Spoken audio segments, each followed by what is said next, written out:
troisième chakra, Manipura. De couleur jaune, la note Mi, le son Ram, l'élément feu. La signification de Manipura, un joyau éclatant ou la cité des joyaux. Manipura se situe au niveau du plexus solaire, dans le bas intercostal. Il est la représentation d'un lotus aux 10 pétales. Les mots qui résonnent avec Manipura sont « j'existe au milieu des autres »,« je prends ma place au sein du monde »,« je rayonne ».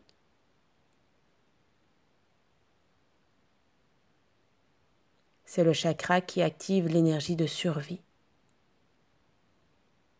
L'énergie de survie étant dans le premier chakra. Le troisième chakra venant manifester. C'est le siège des émotions, du pouvoir et le lieu des nourritures autour de soi. C'est le chakra relié au père, au pouvoir, à la puissance, à la hiérarchie, à l'autorité. C'est à ce niveau énergétique que fonctionne le monde actuellement, à travers les jeux de pouvoir, les confrontations d'ego, la gestion des pulsions, des émotions et des désirs sur soi, sur les autres.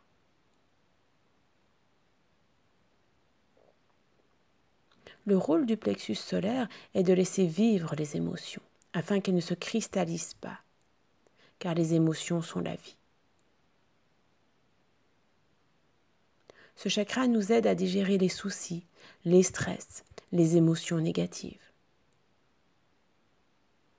C'est aussi ici que se joue le sens de l'appartenance, de prendre sa place au milieu des autres, de l'amitié, de l'engagement.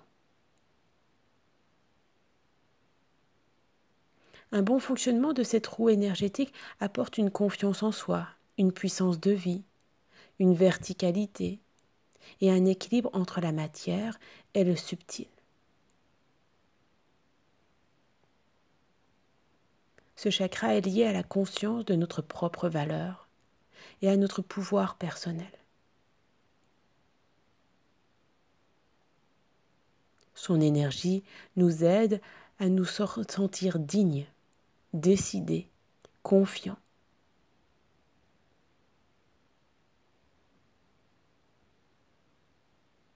Ce qui bloque le troisième chakra, c'est la honte.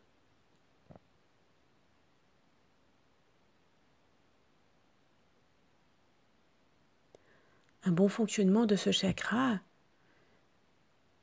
peut se faire par la transcendance de l'énergie de notre pouvoir en une puissance de vie. Dans ce chakra, il y a là beaucoup de conscience et d'intelligence dans la manière d'utiliser cette énergie.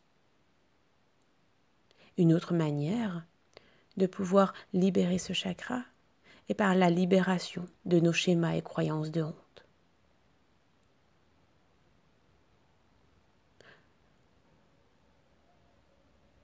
La fluidité de ce chakra passe également par oser la conquête de soi, de la maîtrise de nous-mêmes, de passer du contrôle à la maîtrise et de trouver la voie du milieu, la recherche de l'équilibre.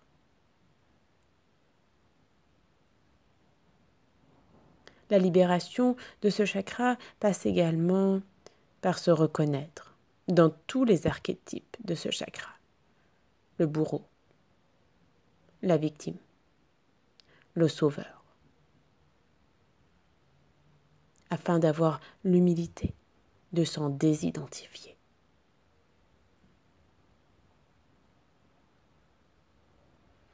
La pleine conscience et la visualisation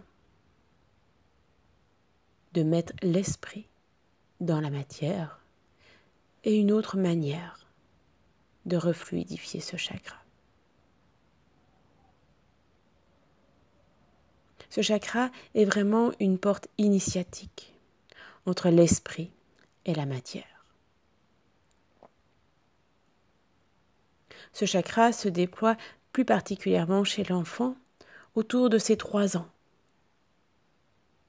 par l'expression de son pouvoir personnel, par l'apprentissage d'exprimer le non.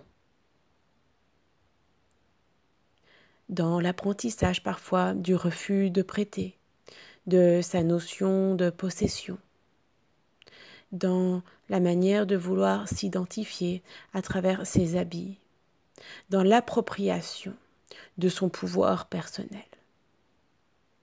Il n'est pas toujours simple pour des parents d'accueillir le non de l'enfant, alors même que c'est un espace fort important et fort vital.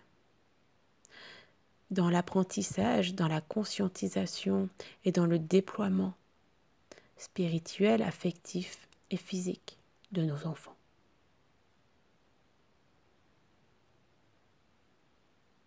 Ainsi, j'existe dans le premier chakra. Je ressens mon existence et crée mon existence dans le second chakra pour la manifester dans le troisième chakra. Et je manifeste consciemment, puissamment, avec équilibre, dans mes désirs, mes forces, mes émotions, cette énergie d'existence dans le troisième chakra, afin de me relier au cœur, au quatrième chakra, pour l'offrir en service.